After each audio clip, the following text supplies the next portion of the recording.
begin. So thank you to everybody joining this webinar on unlocking the potential of modern enterprise architecture. I just want to start by introducing myself.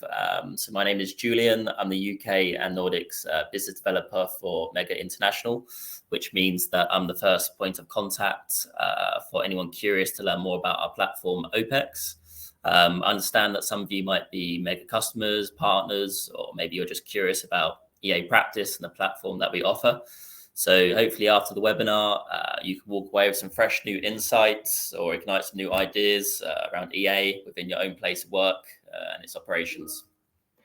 After the webinar, I will reach out to you individually. So if you want to have a quick chat with me, maybe just a 10-15 minute meeting, I'm very happy to do that. Okay, so 1 second, I'm just gonna share a few slides. Okay. All right, so I'm just going to spend a couple of minutes introducing who Mega are and share some context to the value that we bring. And then I'll introduce you to our first speaker, Dan Hebda. So we were founded in 1991. And in that time, we have placed ourselves consistently as leaders in all 4 major analyst reports. So we have over 2,000 enterprise customers and over 340,000 users who rely on our support to not only build and digitize their organization, but most importantly, in a safe and reliable way. So we're also, a very global company operating in 52 countries worldwide. So yeah, obviously after 32 years of experience, we like to pride ourselves on the level of customer support offered within services. So we have over 100 certified Mega experts worldwide, offering full support on large-scale projects. So while you may only start with a few features on OPEX, the goal is to set a strategic target to where you'd like to be, and we work in tandem with our customers to transform and implement that plan. So what is the value of OPEX, and why do customers choose us? So our platform is designed to centralize and collaborate enterprise architecture teams with the business department. So we want the platform to be used as a tool for having all departments talking in the same room about aligned objectives to where the company needs to go from an IT and business perspective. So with this, we have 5 key areas inside OPEX. It's the operating model, what and how technology is used, integrating and managing data, staying compliant, and understanding operational risks around all these processes. Okay, so yeah, that's just a very brief outline of what we offer to the market. Before I introduce you to Dan, I just want to point out if there's any technical problems or if anyone can't hear me, you can put it in the chat. And then obviously there'll be a small Q&A at the end, so you can put your questions in the questions box, which is in the bottom right-hand corner. So yeah, just quickly introducing Dan. So for over 20 years, he's been at the forefront of technology innovation that helps businesses meet their strategic goals.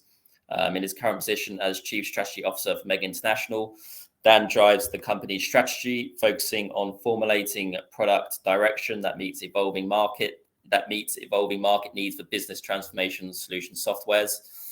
He's worked closely with top Fortune 100 companies for many years, providing advice, direction on business transformation and innovation from the perspective, of enterprise architecture and change management. So yeah, Dan, I'll let you go ahead. Perfect, thank you. Let me just share my slides.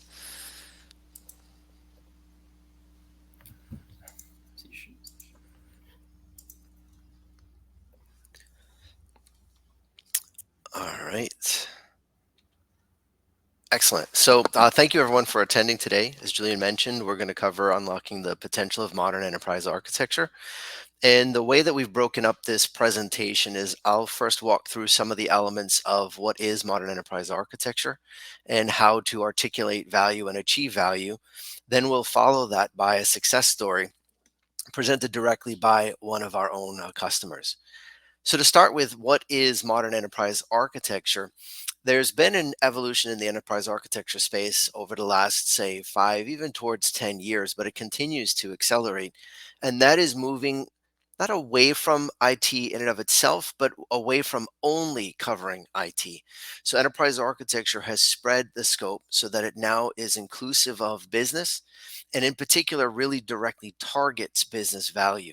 So even when we're addressing technological challenges, we're doing so in a way that ensures it meets the needs of the business itself. When I speak to value in terms of enterprise architecture, a lot of audience members will typically raise the question, well, what is enterprise architecture? How do you define the noun or the scope of enterprise architecture? I much prefer that we look to the context of why enterprise architecture. I find that if we discuss the purpose of enterprise architecture, it allows each of us to have even a different perspective on the deliverables we produce, but yet still attain the value that we need. So, for argument's sake, what is the purpose of enterprise architecture? Is to align enterprise execution, the operating model, by design to the company strategy. So, in effect, enterprise architecture moves the organization into alignment with the strategy. Now, as articulated in the middle paragraph here, it's an umbrella statement. You can use it as a form of test. If you look to the value and the services that your enterprise architecture initiative offers, do you find, can you articulate that they are moving the organization into alignment with the strategy? If you're struggling to make that explanation or articulation, you may want to reassess the aspect of your enterprise architecture and maybe reformulate how you're delivering value. Now, the best way I find to do this is not to try and come up with one solution for enterprise architecture that moves every aspect of the organization into alignment, but rather come up with different services that your EA practice offers, each of which plays a role into moving the organization into alignment with the strategy. I have a few samples listed at the bottom of the slide, things like application rationalization, business model design, operating model design, risk management, which we'll speak to more in the success story of the client in just a moment. Now, you'll note I didn't put products here. I didn't put methods here. So you could see, for example, something like application portfolio management. But by itself, application portfolio management can be used for many different things. I'd rather we articulate something like application rationalization. We could also do things like tech debt management or obsolescence. Those would be services within application portfolio management that have concrete value to the business. If we look to Gartner's hype cycle, they've updated it now close to a year ago. They'll be publishing a new one soon, I imagine. You'll see as well a number of the trends are moving more and more towards business and business value oriented elements. So it's not just Mega that sees this shift towards business and value orientation. Gartner analysts, research in general, all sees the same move with a real hyper focus on value. Now, speaking of value, the vision for enterprise architecture, Mega's mission, if you will, is to ensure that every EA practice delivers undeniable value with the caveat that it has to be recognized by stakeholders outside of enterprise architecture. So if the EA team itself are the only ones celebrating the progress in the work, there's a problem. We need to make sure that we invite stakeholders and audience members outside of enterprise architecture and that they acknowledge the value of the work product of enterprise architects. Well, in order to do that, we have to ask ourselves, who is the value for? Because if we don't have a targeted audience or stakeholder set, it's going to be hard to prove value. So at Mega, we have a method we call noisy to influential. And this is where we look at, from an outside perspective, how is the enterprise architecture practice perceived? So we can start with noisy. If you're a new enterprise architecture practice, maybe you haven't yet delivered successes, you're probably in the noisy phase. Most of the business will say, I think I've heard of enterprise architecture, not really sure what they do. Maybe they have a historical connotation that, oh, enterprise architects, they document the past. Right? We want to change that. We want to move in the progression from noisy to useful to trusted to influential. And the way we do that is wherever we are, we have to progress in sequence. There's no skipping of steps. So if I'm at the noisy stage, the first thing I'm going to do is identify receptive stakeholders, individuals who are willing to seek the assistance of enterprise architects, and I'm going to push information out to them. We call that push mode. So I'm going to create visibility and transparency into the business, into processes, into IT, and of course, into risk and or regulatory elements. And I'm going to push it out to those stakeholders and say, here's some of the value that enterprise architecture can offer, and get them to recognize it. Usually, I'm going to find willing stakeholders with a known problem that I know architecture can help address. As you do this, those stakeholders tend to spread the word. They talk to other individuals at the organization. They'll mention, say, yeah, I had this problem. The enterprise architecture team was able to give me visibility. I was able to use that to transform and address the problems, and it was a really beneficial element. And that visibility can be current state visibility as well as future state design. Then you'll find that more and more stakeholders will start knocking on the door of the enterprise architecture practice. They'll raise their problems and they'll say, can you help me as well? We call this pull mode because it's being requested by the stakeholders. As you continue to build trust in the trusted phase, you'll get to a group that says, why do we wait until there's a problem to engage the enterprise architects? Let's bring them in earlier into the process to avoid problems. This is collaborative mode where we're working together, the enterprise architects with the business, to design the future state with the ambition of reducing any problems that we'll see. This is when you've achieved influential. Now, the steps noisy to influential, they're not around the whole organization. They can be unique to different stakeholders for different EA services. So when I have services listed on the left-hand side here, 1, 2, 3, 4, etc., those are enterprise architecture services that you offer, things like the application rationalization I mentioned earlier. And so I can have a certain group that says, wow, I really find working with the EA team to be influential when I'm dealing with, for example, security related topics.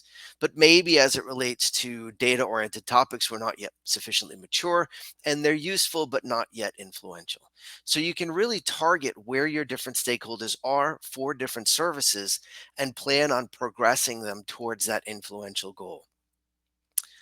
Now, how do I reach out? This is one of the big questions I get often is, okay, that's great. You've talked about stakeholders, you've talked about the business, but I'm in the enterprise architecture team. How am I going to get in front of those stakeholders, those business individuals, in order to get their attention to maybe present what I can do for them to solve their problems? And it's really not complicated. It's as simple as knocking on doors, finding individuals in the hallways, having conversations, and just opening up to what you can offer and asking about their challenges. And I really can't overstate the importance of asking about stakeholder challenges. And so here at the bottom, I've got a reminder for myself about a story at an event I had attended giving a very similar presentation about a year ago. After the presentation, an audience member came up to me and he said, Dan, I got a question. Okay.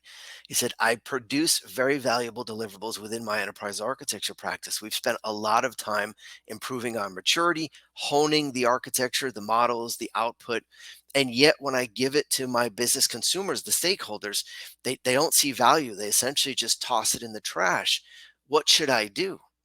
And so, my first question was, what did the business say when you asked them that same question?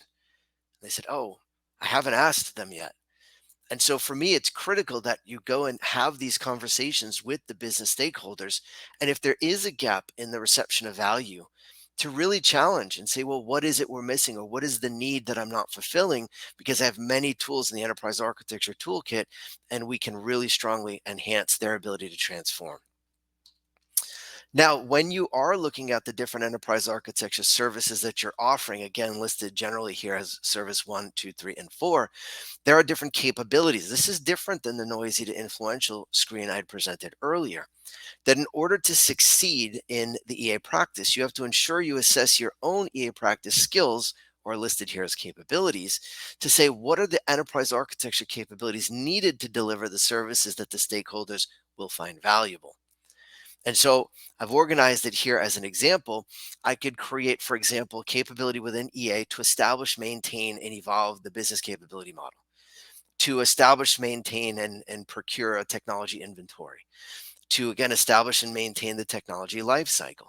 These are different elements within the EA practice that can be organized together to deliver value-oriented services. So if an architecture practice comes to me and says, well, I would like to have a service that rationalizes the application portfolio to ensure that business has the technology they need when they need it at the right level of stability. So I can ask them back and say, okay, your organization, do you have the ability to procure and maintain the inventory of the technologies that we're going to assess? Yes. Okay, good. Do you have a business reference for which we can rationalize that set of technology against? For example, a business capability model. More often than not, that one might be a challenge. No, they might not have it. Well, then we're going to need to train or supplement that capability to ensure that that EA practice can deliver on the rationalized application portfolio. And then similarly, the tech lifecycle. So across the top, we have the abilities of the enterprise architecture practice. And along the side, we have the value-oriented services. But what's great about documenting and pursuing your EA practice as it relates to value with this approach is that if I look at this grid and I establish these capabilities, I can then look for additional services that I can offer that adds value. So for example, if I focus on rationalize that portfolio and I establish the business capability modeling, tech inventory, and tech lifecycle capabilities within my EA practice, I can then say, well, what else can I do with the technology inventory? I could focus on, for example, tech debt reduction. Or what else could I do with the business capability modeling capability? Well, I can establish some business oriented services that the EA practice offers, like capability assessments or transformation prioritization. And by the way, that particular case is one of the most challenging cases that enterprise architects can very easily help address at organizations. Some new or renewed trends to explore: sustainability. And that can be all the way from proposing designs that are more sustainable from day one, as well as reviewing existing architecture, identifying problems, or in many cases, what we call zombie applications, technologies that were supposed to have been retired and removed, but are still out there running. Security, very critical case today. So again, look at the capabilities within your EA practice. Can you architect designs or validate and review designs to determine security? And if you take a trend of security and you intersect it with a risk management use case, you can see the immense potential for value there in an organization. Data governance, this is a really overwhelming trend right now. A lot of people trying to seek clarity in the data so they can perform analytics and of course, artificial intelligence, understanding how to train the model or what opportunities may exist. And ecosystems and market architecture, to be able to look across the ecosystems or the broader market and see what the implications of certain business or strategic decisions might be. So there's really a lot out there. I can't over emphasize again to articulate the value of the services that you offer to clearly identified stakeholders, progressing on that noisy and influential trend. So what I'm going to do now is hand it back to Julian, who's going to play a real world customer story, which will emphasize how they went through taking an enterprise architecture practice, defining a service that merges IT portfolio management with a risk management dimension to add immense value to the organization. That was very highly recognized by the C-level and the board and greenlit the initiative in the project. So bear with me as I stop sharing my screen, and then we'll hand it back over. Thank you very much. Thanks, Dan. That was great. So just a quick introduction to Tyler Castleberry. So she's the president and CEO of Creo Technology Services. She's not here to speak now, but we have a testimony. So she's going to share her experience of modernizing an application portfolio management initiative to create more value and concrete results.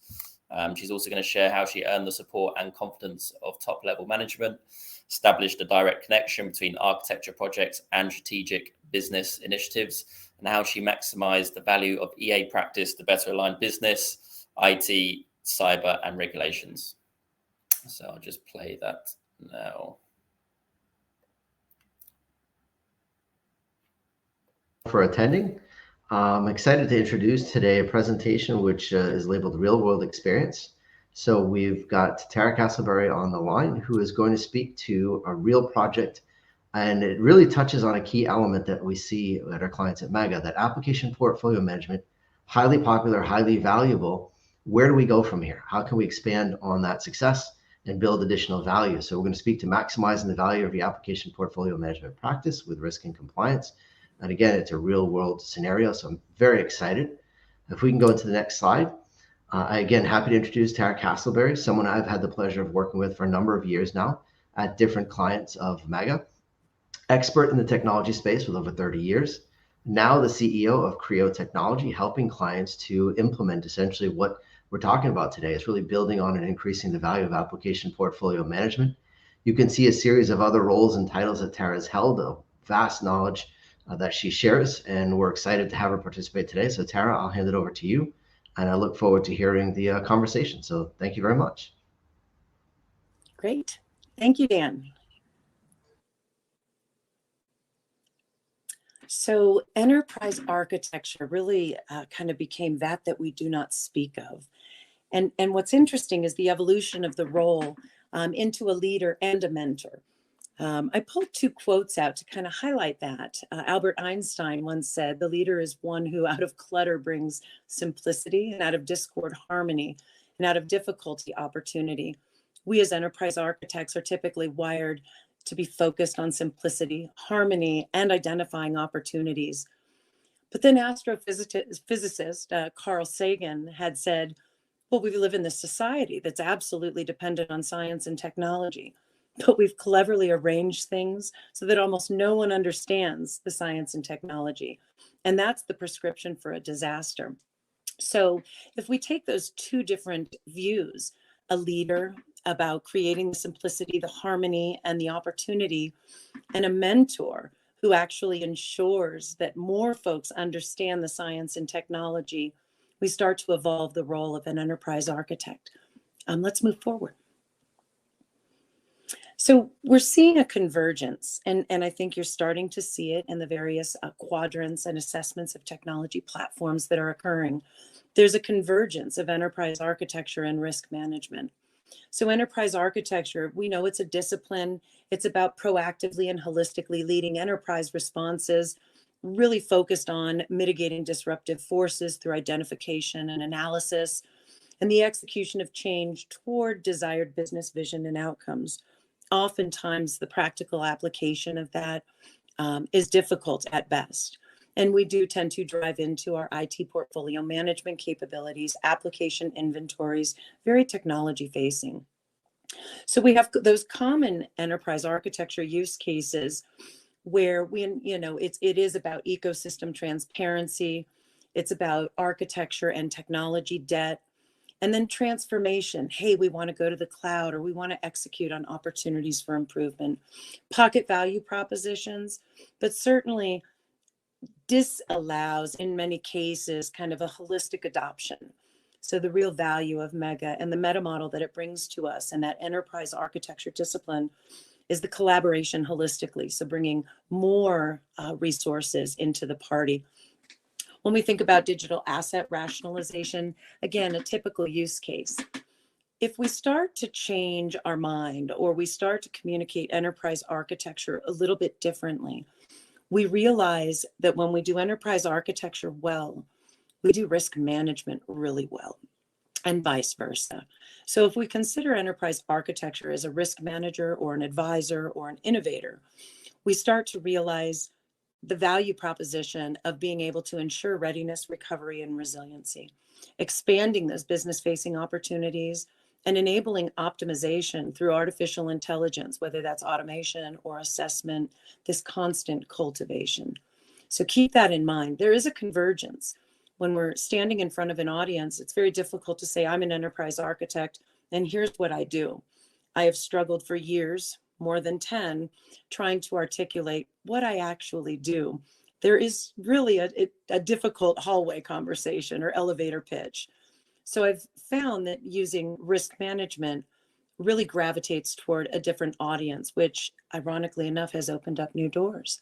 So let's move forward.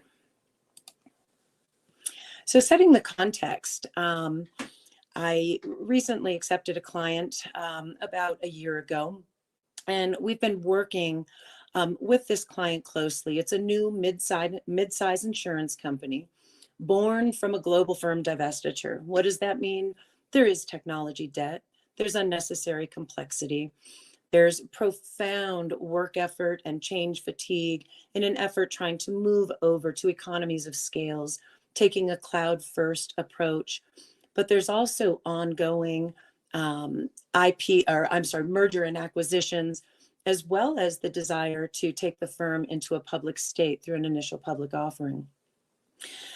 Not unlike many organizations that we've provided advisory services and engagement services for, the executive sponsorship, well, it's embracing cloud first and zero trust principles. There's this mind for rapid growth, and there's very different personalities and different perspectives. So we have a forward thinking and innovative CEO, CIO, CISO, data-driven, cloud-focused, multi-year visions, but very fluid requirements. We know what it looks like, we know what it feels like, but those requirements are not going to be set in stone. We have a chief risk officer and a chief financial officer, very practical, very pragmatic. They are design focused, have very solid requirements, but their vision evolves based on learning new ways of working or new application of technology. And then, as it often can be in your operations space, we have a COO who's very traditional thinking, very structured, operational focused. When problems occur, tends to be a tactical solution, never an issue, as long as you take that tactical solution where maybe we're applying bubblegum and Band-Aids and moving that into a strategic delivery. So definitely there are general requirements, but there tends to be that siloed thought process. So as we approach these engagements, it's really important for us to understand we have to get to know our audience, but we have to go a step further and really understand their motivations. A chief financial officer and a risk officer, very logical, very practical, very matter of fact. CEOs, CIOs, and CISOs, they dream the dreams and have these great visions. And your COOs are, we've got to get the business done. So you tend to do, this is how I've always gotten the business done. So again, understanding those motivations and the audience really helps to kind of drive different ways to expanding what I argue are enterprise architecture services. But remember, it is that we do not speak of. Marketing enterprise architecture is still that tricky bit. So let's step forward. So addressing multiple personalities, I do try to sprinkle in humor when I'm faced with challenges. We do have to address multiple personalities. I would argue that there's some psychological warfare that needs to occur, and definitely behavior modification. All of that ties into really the approach that we at Creo Tech Services take. We know that we need to engage resources at a holistic level. And so the way we approached this particular use case was demonstrating the art of the possible. And we did this through enterprise-wide demonstrations, and we did a paid pilot, really to isolate where the highest priority outcomes and greatest motivation was. We did end up with, enterprise-wide engagement that was not fully engaged. However, we did have enough interest and enough engagement to at least approach this from a 50,000 foot level and holistically take it down different levels. Our phase 1 implementation is really focused on the key building blocks or puzzle pieces to maximize the business problem resolution. So having years of working with the mega platform, that meta model that is the underbelly of the beast really is what enables us to connect the dots.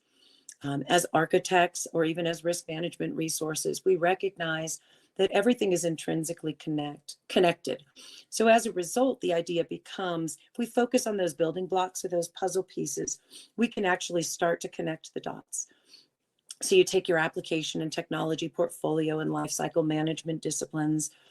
Now we know that we've got some of those key building blocks in the apps and the techs and the organizational structures, even the functions and capabilities. Those are pretty common things that we can address with an uncustomized application record.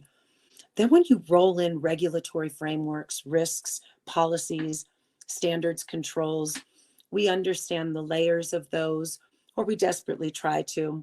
From a regulatory perspective, they come in and say, this is what you should be doing. We define risks associated with that, but your policies are demonstrating how the firm itself is adhering to those regulatory requirements. Standards really seek to standardize how it is that we're doing that. And then the controls is where those audit firms will come in and they test and validate that we are mitigating those risks. Our phase 2 approach is really use case driven.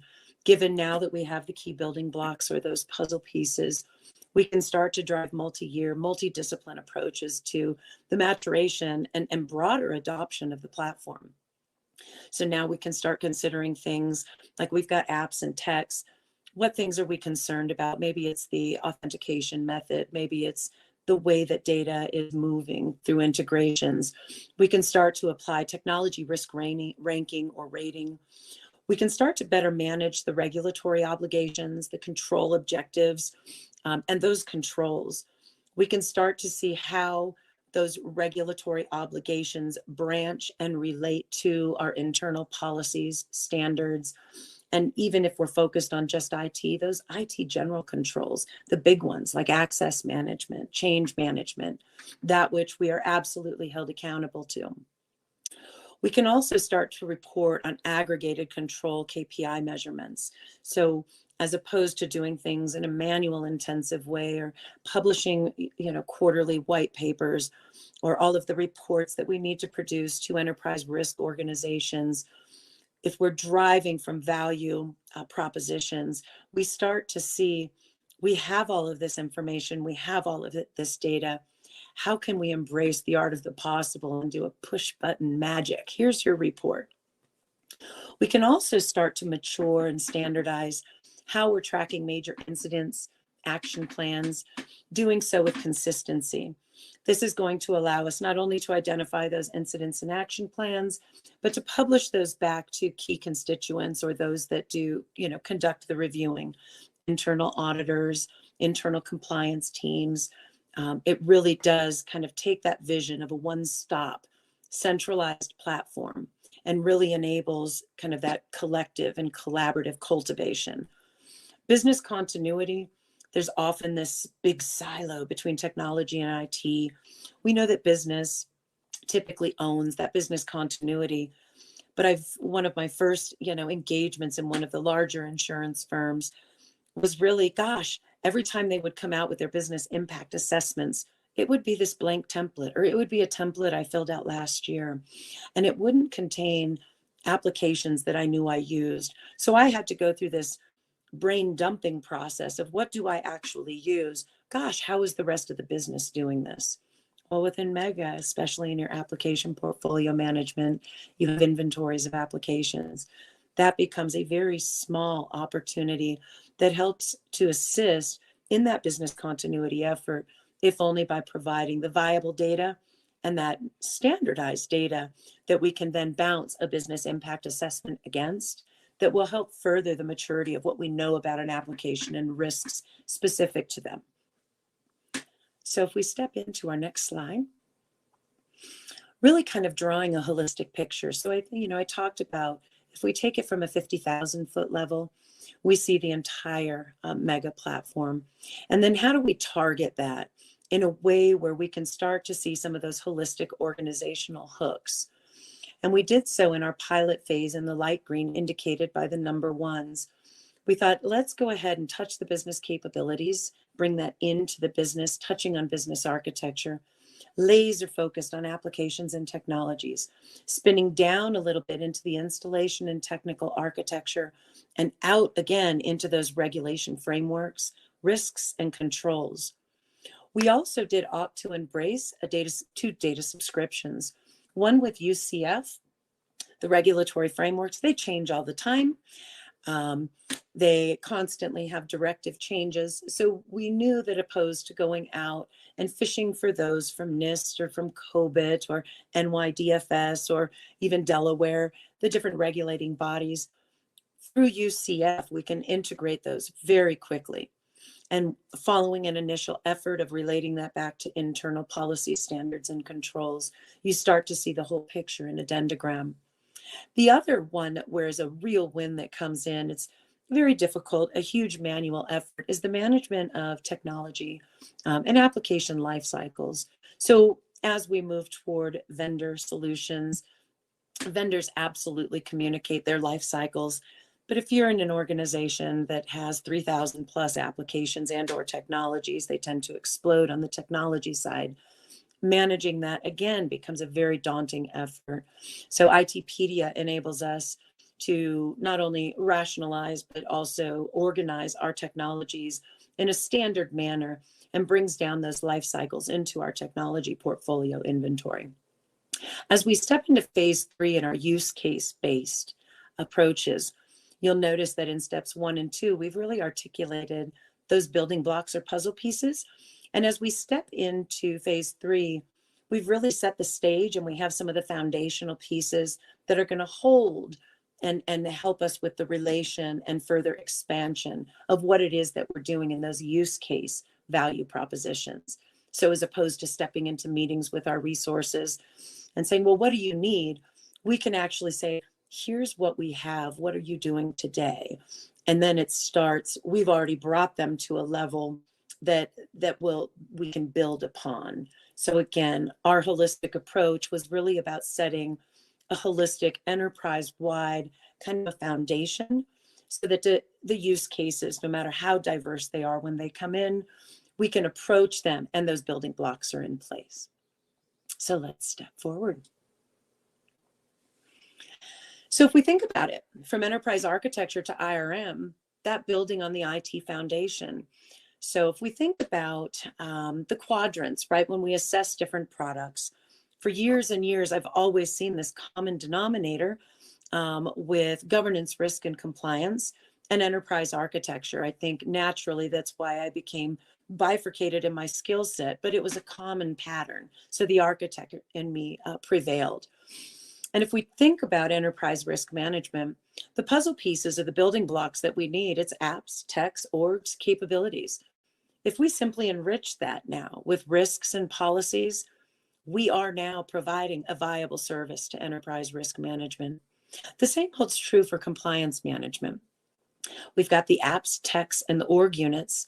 Now we start to look at not only the risks and the policies, but we expand that a little bit further to the regulations, where we have some kludgy type regulations that compliance teams are always really trying to tie to. This is where we have a pathway or a runway to bring compliance management folks in. If we step forward. Audit management. Now, audit management is always a fun one. So one of my favorite hats to wear is an audit annihilation hat. Sometimes it's a little pinchy. Standing in front of regulators and auditors is part of the function that I perform for clients. And truly in doing so, internal audit, making friends and really using them as your testing base, as, you know, validate what I think is good. But also on that IT side, we're seeing evolutions where the internal audit teams may not understand what they're doing to the depth, because the pace of technology change is occurring so quickly. In order to do this in that audit management space, again, you've got your apps and your techs. They're always looking for, what am I testing? You bring in your risks and your controls, and now you're bringing a holistic picture to them in a common way that can also be expanded into business use cases. And the GRC and security's big. It's constantly changing. When we think about IT, governance, risk, and compliance, and then bringing the security pieces in, again, apps and techs, we care. We also care about apps and techs and how they relate to infrastructure. You tie on your risks, your controls, your policies, and your regulations, and all of a sudden you really start to understand where ISO and COBIT and NIST have overlap. You start to see where SOC, GDPR, PCI, data permissions, data security, cyber rules, NYDFS, all of this really starts to relate. And again, those foundational building blocks are the same. So if we step forward, vendor risk management, which is also fun. So we also need the ability to say, these are the vendors we do business with. These are their internal controls. We're validating that if we're using SaaS environments, using cloud-based deployments, it's really important that their SOC 2s, that their PCI certifications, that those are in place, because we can't certify them on their own. It's not our controls, but we do want to ensure that their controls are well managed. So as the business models start to change from that centralized to decentralized model, again, apps, techs, and give me my vendors. Third party risk management is a very important discipline, especially in that risk management, broader umbrella. You tie your risks and controls. Again, you start to be able to extend and validate that the standard or the bar you have set for your firm is adhered to by third-party vendors in a standardized manner and in a consistent, repeatable way. And I'm always going to fall back to this business continuity. Business continuity is such a big deal. And while on the technology side, it's very easy for us to say, yep, I've done a disaster recovery test and we're good, I can recover. We do lightly look at RTO and RPO and making sure we're recovering in a timely manner. But oftentimes the business and their organizations or business units are competing for prioritization of a finite amount of IT resources. So the business continuity, again, you've got your apps, your techs, your vendors, and your capabilities. We start to see those common patterns. Roll it out with your controls, your regulations, and action plans specifically from prior tests and determining that we ran into a collision or sequencing was out of snuff. Again, we have the foundation building blocks. We're simply expanding on that use case to bring broader value more holistically. So if we step into the last slide, the secret sauce really becomes the pro tips. I am a world-class metaler. I learned this early on. My background really started with development where I was in a box, in a dark room, sometimes with techno music and black lights. And it killed me because I'm a social butterfly as well. So I started meddling and asking questions, turning on automation, ensuring that when an issue did occur that woke me up in the middle of the night as a developer or even as an operations resource, that I was, really focused on not only solving that, but stepping back a little bit further and recognizing that everything is intrinsically connected, looking at that use case and looking at that intrinsic linkage and tying that back to the ecosystem. And then communicating the ecosystem in business relevant terminology. There is an art to this. We used to beat myself up because I did not speak languages. I took Spanish 3 years in a row. I still do not speak Spanish. I tried other languages and it simply did not sink into my brain. Not for not trying. I had an opportunity to go into the data center as I was leading a critical data asset program and had to work with multiple engineering disciplines. And what I realized is I was saying, it's very simple. All I need you to do is say these configuration items from an ITIL, kind of configuration management perspective. I need those linked back to an application, a business application, where I could then say, these are your owners, these are who care, these are the capabilities it's supporting. And I didn't realize that the problem with me picking up another language as I spoke web engineering, database engineering, several different languages that were very technical in nature. So again, business terminology is just like that. It is essentially learning a different language. You'll find that auditors speak in terms of controls, regulators in terms of control objectives, policy standards. You get into that engineering space and our boys and girls are down there. They know how the bits and bytes are moving. And so it is about bubbling it up, coming to that common language. So becoming a trusted advisor is also tricky as well, especially when you're fighting an age-old dilemma, which is I am IT and you are the business. And too often there's this perception that IT or the business, right, is the tail wagging the dog or vice versa. It's really important to understand the business problems, again, from the business perspective and in their context. I lead with questions. I typically have some branching logic to my questions depending on a response. It's also really important that we are using our listening skills, not one of my superpowers unless everybody's on mute.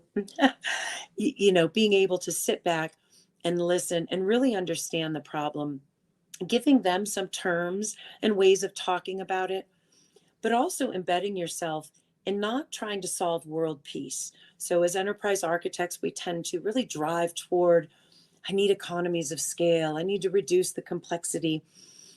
there really is a value in being a part of the solution through practical delivery.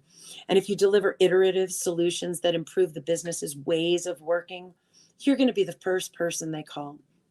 Too often I've worked in environments and there's ebbs and flows. There's years when the investment in technology and the investment in business budgets are very fruitful. There's years where it's very thin and you're barely holding it together on a shoestring budget, trying to hang on to staff and make them more efficient and effective. That trusted advisor is not say we need to go find a new point, shiny point solution, or I refer to it as shiny new tricycles. Oftentimes it's, hey, what do we have and how can we solve that? As Teams rolled out and M365 and became very valuable, prior to that being all cloud deployed, I remember saying, gosh, are you familiar with OneNote, and putting in notebooks and collaborating off of those. SharePoint, again, these are common collaboration, oftentimes not necessarily embraced in the right way. And then if we think about it, we've got that change fatigue and that constant change. So the business is desperately trying to do their job in ways that they're accustomed to doing it. We can demonstrate to them, very simple ways that all of a sudden, they're saying, oh gosh, I didn't even know I had this. So not only becoming a trusted advisor, but stepping into that, how do you sprinkle in magic? Where do you get that wow effect? Demonstrating the art of the possible is really it. And that's what they need to see. If you listen, and you're leading with questions and you understand the business problem, they'll absolutely say, well, here's what I do. They will show you their manual work efforts. They'll let you shadow them and sit behind them. The more time you spend, you're bridging the gap in the language barrier. You're building that trust. And now you're finding those opportunities for iterative wins and automate those where able. Show them how to collaborate, in a OneNote, demonstrate how they can all work in a document, but also, there's caveats to that. So definitely share the knowledge and the wisdom as opposed to, direct this to a ticket or go to our service desk. Oftentimes the bridge that you need when the right resource is reaching out to you, that is the simple bridge that you need where you can very quickly show them something amazing and you're opening up a channel and building a bridge that they're going to continue to cross. Now, again, keeping that boundary is also important as well. If it is a common service desk break fix, make sure you're shifting it the right way, but don't turn away from those opportunities to bring magic through innovation. Those discussions around point solutions, I am here to tell you as an architect, it would drive me crazy.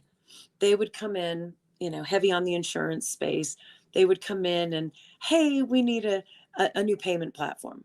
Okay. And then I would turn around. Is there a reason why we can't use one of the 15 we have? Maybe we could talk to those folks and what do we like, not like, so that ongoing rationalization. Don't turn away from the point solutions. It's actually great intro points where you have an opportunity as enterprise architects to say, we have all of this. Now, sometimes you do run into walls because the mindset of the individual, they want to use a very particular tool because they've used it in the past and they're comfortable with it. And then that's where your psychological warfare comes in, or you can propose a very short tail. Let us demonstrate the art of the possible, get you some introductions to the folks that are managing those other payment platforms as an example. And then, so engaging in those discussions around the point solutions, again, you start to understand the current picture. Believe it or not, you're going to step into some of that shadow IT. I can't tell you how many times where my business partners make me cry with the magic that they have with Excel. Excel is still an unstructured document type. Very difficult to consume that data, control that data. It's not a database. So when we think about our IT general controls, helping the business partners on that journey is really key. Speaking their language, building that trust, and then demonstrating what we can do. Another opportunity that's been really common for me when I think about some of the challenges, you've got your IT town halls, you've got, broader organization-wide town halls, the celebration of those wins. So you have collaborative wins where it may be multi-organization in your IT space. And sometimes when those are celebrated, it's celebrated by the team that managed that project. And oftentimes it misses inclusion of all of those supporting resources. So it's really important that when you celebrate those wins together, you're also going to start creating this, gosh, we want to work with them. They recognized what I did. It was valuable to them. And so that's where one of my pro tips is always, always have a solid intake process. Make it so that you can break it down very quickly. You can be responsive and you can prioritize, hey, we know that we're closer to this because we're working on these three other efforts. Let's bring this team in. You can rapidly prioritize. You can rapidly start to see those holistic opportunities to bring different efforts together. And oftentimes your little efforts on point solutions or just doing the little iterations, it truly is an iteration that's feeding into a broader strategy that likely is not being communicated at a level that folks are understanding or in a language that folks can relate to. Folks that understand how they're contributing to the strategic delivery at the top of the house have this awesome new sense of motivation and drive and engagement that you really aren't going to see through what I would call, traditional recognition programs. It's the ability to make a difference and become a part of that solution and engage with folks that you don't typically talk to. It can be scary. They are speaking a different language. But if we step back as architects and say, gosh, what do we sound like to those that don't understand technology? I think you start to realize we just need to shuffle around in their shoes. And so some of these pro tips have really been valuable as we've embarked in some of these missions, typically, if not always, coming from an IT focused space and really trying to create a bridge in that initial implementation to bring the business motivations in with the technology must-haves and start to bridge the gap. So Go. Okay, all right. So we have 6 minutes left for a quick Q&A after that video. So yeah, we'll jump straight into it. So we'll start with Devor.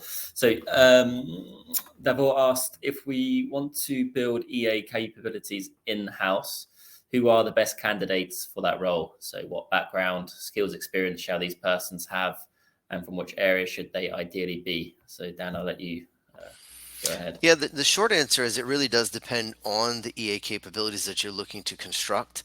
In the, let's say the perfect case, the business-oriented capabilities would have someone with real business experience and exposure. And obviously the more technical ones would have the more technical exposure. If there is interest on some specific examples, of course, Devor can reach out to us and we'd be happy to go through some of the capabilities they're looking to construct and maybe advise more precisely on it. In any case, often generalists are among the best to have if you're looking to establish capabilities within an organization, and those that are willing to have the communication that I mentioned. So people are willing to reach out and have those conversations. Okay, nice. So Mihai, I saw your question, but I think it's a little bit technical on the OPEX. So maybe after the webinar, you can reach out to us and we can help you with that question regarding the OPEX 5. Elizabeth, you said, is this did you mean reverse? I think a reverse engineering from the applications that already exist, or Revere? I'm not entirely sure. We'll assume reverse for a moment. She can type in if otherwise. So it depends. So again, the tool does support the ability to do discovery to feed an application portfolio management portfolio. So you could set that up and then from there assess the items in the portfolio for their risk or business or technological perspectives, but you're not required to do that. So if you do have inventories of applications, you can feed it to the platform that way as well. Great. We have another question from Devor. So compliance management, risk management, audit, and business continuity, all under umbrella of protecting business. How is EA helping build new businesses? So it would depend on how you would articulate building in terms of new business. Obviously, traditional enterprise architecture has often designed future state for, let's say, the technology that underpins most business. Modern enterprise architecture would include things like business model design in addition. And so you could do business model design, understand the impacts of new design, look at the business processes, the technologies, the data that would be required to facilitate those new business models. So there's many different dimensions and facets where architects could put forth a design perspective in advance of any heavy investment. So again, if there's more detail needed, they can reach out to us. Of course, we'd be happy to provide more specifics. Okay, great. And Alex, I saw your question on the chat. We'll send a replay of the whole webinar in a few hours, so you'll be able to watch it over again. But yeah, that's pretty much everything. We're going to wrap it up now. So yeah, thank you for everybody for joining. I hope you have learned something and you're walking away with some new ideas on EA. So yeah, we will send you an email individually after the webinar, so you can come out to us, reach out to us individually to speak about any projects you might have or any technical further questions that you may have. But for now, we're done. So yeah, I wish everybody a fantastic week, and thank you to Daniel for speaking today. And yeah, I'll see everyone later. Thanks, everybody. Bye-bye. Bye.